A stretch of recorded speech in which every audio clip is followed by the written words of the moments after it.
Ironically, even while the ticket is usually free for females, we have not seen anybody come up to say that I, as a woman, want to contest at the moment. We have 17 gubernatorial aspirants. All of them are male. If you look at our sister political party, the APC too, you will find that there's virtually no woman coming up to say that I want to contest. So it is because we know that there are stacks, there are barriers against entry for women. That's why we lowered the qualifications, we lowered the criteria to be fulfilled, so that women can be encouraged. In our constitution, even for the primaries we just had, there is a statutory regulation that mandates that 30% of all positions must be given to women. In an election where you have a man winning, if for instance, if you want to choose the 3 ad hoc delegates of the party, and the 3 winners are all male, as long as there's a female contesting, even if she gets 1 vote, the regulation in the PDP states that the first 2 winners must emerge. The 3rd winner must be set aside for the woman who has the largest number of votes. So if there's just 1 woman competing and she has 1 vote and she comes 4th, it is compulsory for the regulations of the party for inclusion of women in the democratic process that the 3rd person must be set aside for the woman. So that's part of the processes that the PDP has put in place to ensure that women are brought into the fold. There are also positions in the party that have been exclusively limited for women.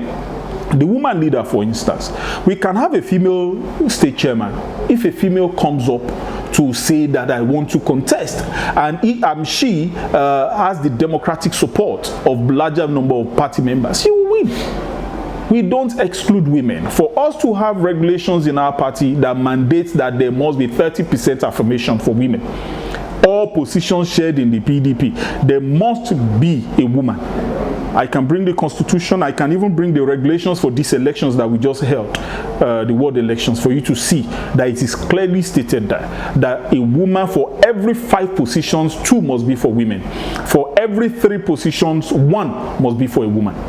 So in the event that you are contesting for 5 positions, 2 of those positions by regulation in the PDP must be for women.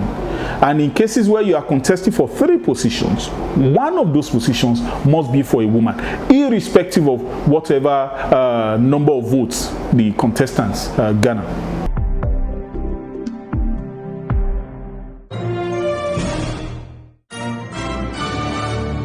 First things we underscored in this campaign was the fact that we are all citizens and residents of Ondo State.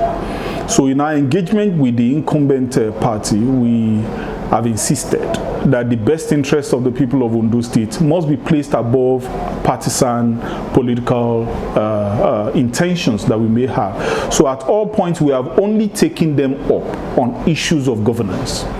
We have refrained from the usual callous, dirty political bickerings that sets a fire in the minds of the citizens of the state that are capable of causing wahala. We don't want problems for our citizens. But where it comes to the responsibility of an incumbent government to do what is right for the citizens, that's where we take them up.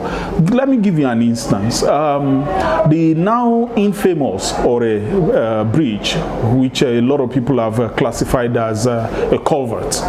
What happened with the case of the Ore Bridge?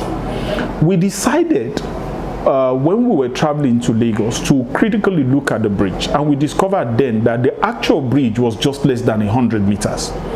But in the document of award, the government had alluded to the bridge being about 500 meters. So when we looked at it, we saw that the bridge itself was just about 100 meters, less than 100 meters wide. So why did they try to, sell that gimmick to residents and citizens of the state that they were doing a major project? We looked critically at that project, saw the schemes and devices that the government had used to try and convince citizens of the state that they were doing a major project. And we simply exposed that.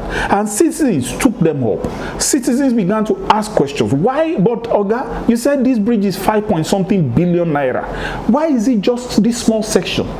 Citizens have begun to ask them questions of why is it that you sandfield both sides? You made the approach look as if it's a breach. And that's our objective as an opposition political party, to awaken that sense of responsibility in the citizens, to begin to ask those who are in government questions.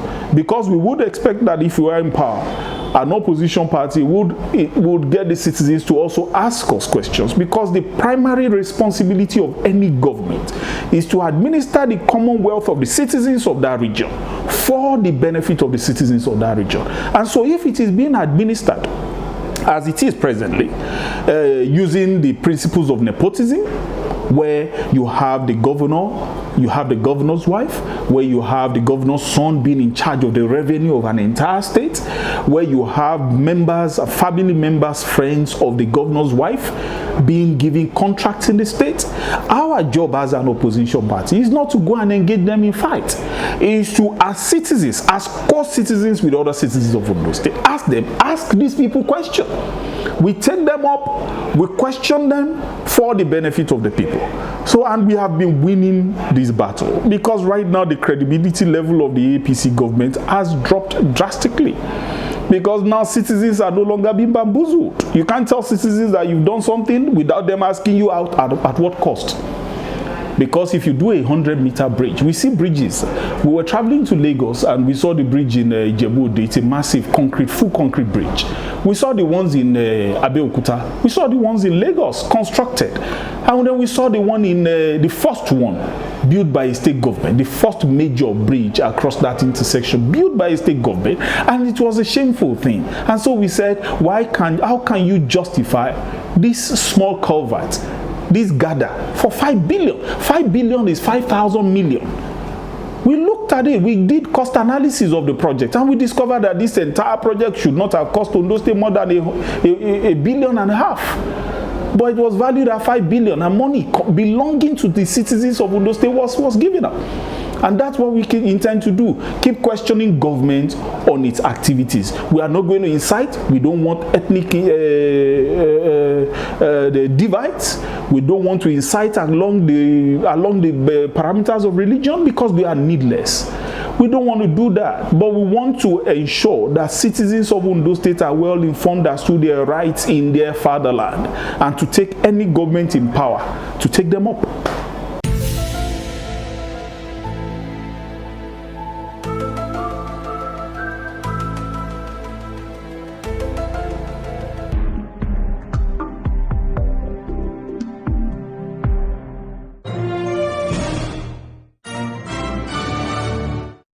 Had what they classified as a redemption rally, and I said that you don't need a redemption rally except if you have been a sinner in the first place, because that means there's something bad that you need to redeem. So for them to have had a redemption rally, it shows you that even the Akeredolu-led government knows that they have failed as a government, because for the first time in the history of Ondo State, we have primary school students paying. Secondary school students now pay school fees. Virtually all classes of educational institutions in Ondo State are paying. For the first time, we have an astronomical increase in the school fees, tuition paid by university students, so much that a lot of them had to drop out of the universities. It's unprecedented. In the last, before Akeredolu came into power, the 8 years preceding his government, we had a government that was solely focused on reducing maternal and child mortality in Ondo State. And the achievement of that government became unprecedented, to the point where it became a focal point for the World Health Organization and all development agencies. The governor of Kaduna was in Ondo State recently, and he came back to reference the achievement of Ondo State under a PDP government in the area of maternal and child care. But you now have a government where if a woman has an injury and is treated in a state hospital, she will be arrested in that state hospital until she pays. I am not lying against this government. I am telling you what I, as an individual, in association with our own organization, had to go and pay the medical fees of a woman who had been kept there, who had an ectopic pregnancy, and she couldn't pay for the surgery. I remember handing over the money to her, and her mother came and asked her, who are these? And she said, I don't know them, but they came to pay my medical bill. And the mother knelt down and started crying. It never happened in the government of the PDP. If you go to the hospital, because the future of this state is in us being sure that children that are born live. And so the PDP government that was there ensured that we reduced child mortality to the barest minimum. Now this government does not care. They allude to doing something. For the first time, people in Ondo State, they've not been able to provide potable water. There are places, one is at NEPA, where state government has always given water free to citizens. For the first time in the history of this state, this Akeredolu-led government has now decided to put what he classified, what should have been shameful in the first place, what he classified as an ATM on public tap. So that when you come to fetch, you have to use a card. And I told somebody that it's as if this man is calling us fools. Because does he think we don't understand the principle behind that? You now pay for a bucket of water. You pay. In your own state, where government has not been able to provide potable water, you pay for a bucket of water. This is unprecedented. This is the same state where he has collectively, according to the Akeredolu-led government, he has been able to tar 290 kilometers of road in 3 years. In 3 years. We need to ask them, let us benchmark what they've done against Mimiko's government in the PDP, against Mimiko's government in the Labour Party, against Agagu's government in the PDP, against Babade Farati's government in the AD. And let us see if a government that has been so privileged like this has achieved anything. The school feeding program. Last year, the first term of last year, which was September to December, the children were fed only 4 weeks. This time, they've not been fed. They've been fed maybe about 2 or 3 times.